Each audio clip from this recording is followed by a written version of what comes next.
महाविकास आघाडीला अपेक्षित यश मिळालेलं नाही आहे। पराभवानंतर आता वेगवेगळे आरोप केले जात आहेत। निवडणुका बॅलेट पेपरवर घेण्याची मागणी फेटाळण्यात आलेली आहे। सुप्रीम कोर्टाकडून याचिका निकाली लावण्यात आलेली आहे। याचिका करताना सुप्रीम कोर्टाने फटकारले देखील आहे। या संदर्भात ईव्हीएमवर आक्षेप घेण्यात आला होता विरोधकांकडून आणि त्यांनी बॅलेट पेपरवर निवडणुका घ्याव्या अशी याचिका सर्वोच्च न्यायालयात दाखल केलेली होती। सुप्रीम कोर्टाने आता फटकारलेला आहे आणि निवडणुका बॅलेट पेपरवर घेण्याची मागणी फेटाळण्यात आलेली आहे।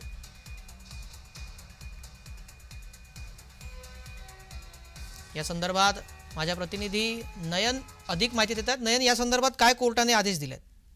नक्कीच आपण बघू शकतो की याचिकाकर्ते आहेत डॉक्टर ए.के. पॉल यांनी ईव्हीएम विरोधात मध्ये याचिका दाखल केलेली आणि त्यांचं असं म्हणणं होतं की पुन्हा बॅलेट पेपर नुसार याचिका मतदान घेण्यात यावं। आज आपण सकाळी सुद्धा बघितलं असेल की खरगे जे आहेत काँग्रेसचे अध्यक्ष त्यांनी पण हे सांगितलेलं की आम्ही एक पूर्ण देशभरात अभियान राबवणार आहोत की पुन्हा बॅलेट पेपरवरतीच निवडणुका झाल्या पाहिजे।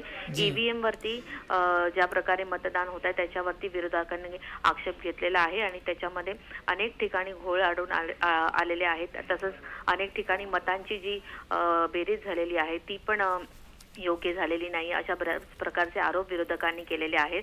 आजही जी उद्धव ठाकरे आणि शरद पवारांची बैठक झालेली आहे तिथे सुद्धा त्यांच्या आमदारांनी ईव्हीएमच्या विरोधात नाराजीचा सूर काढलेला आहे आणि आता कुठे कुठे मवियाने सुद्धा तयारी केलेली आहे ईव्हीएमच्या विरोधात कोर्टात जाण्याची। पण आज जर आपण बघितलं ही एक वेगळी याचिका होती ज्याच्यावर सुप्रीम कोर्टाने आज निकाल दिलेला आहे आणि त्याच्यामध्ये सुप्रीम कोर्टाने असं म्हटलेलं आहे की जेव्हा तुम्ही जिंकून येता तेव्हा ईव्हीएम योग्य असतं आणि हरल्यावर त्याच्यात छेडछाड आहे असं म्हणणं कितपत योग्य आहे असं करत सुप्रीम कोर्टाने याचिकाकर्त्यांची जी याचिका आहे ती पूर्णपणे फेटाळून लावलेली आहे, त्यांना फटकारलेला आहे। याचिकाकर्त्यांनी यावेळी चंद्रबाबू नायडू आणि वाय एस जगनमोहन रेड्डी यांच्यासारख्या नेत्यांनी सुद्धा ईव्हीएम मध्ये छेडछाड झालेली आणि त्याबद्दल चिंता व्यक्त केलेली असे काही मोठे मोठे दाखले सुद्धा दिलेले, अनेक प्रकारची त्यांनी उदाहरणं समोर आणलेली।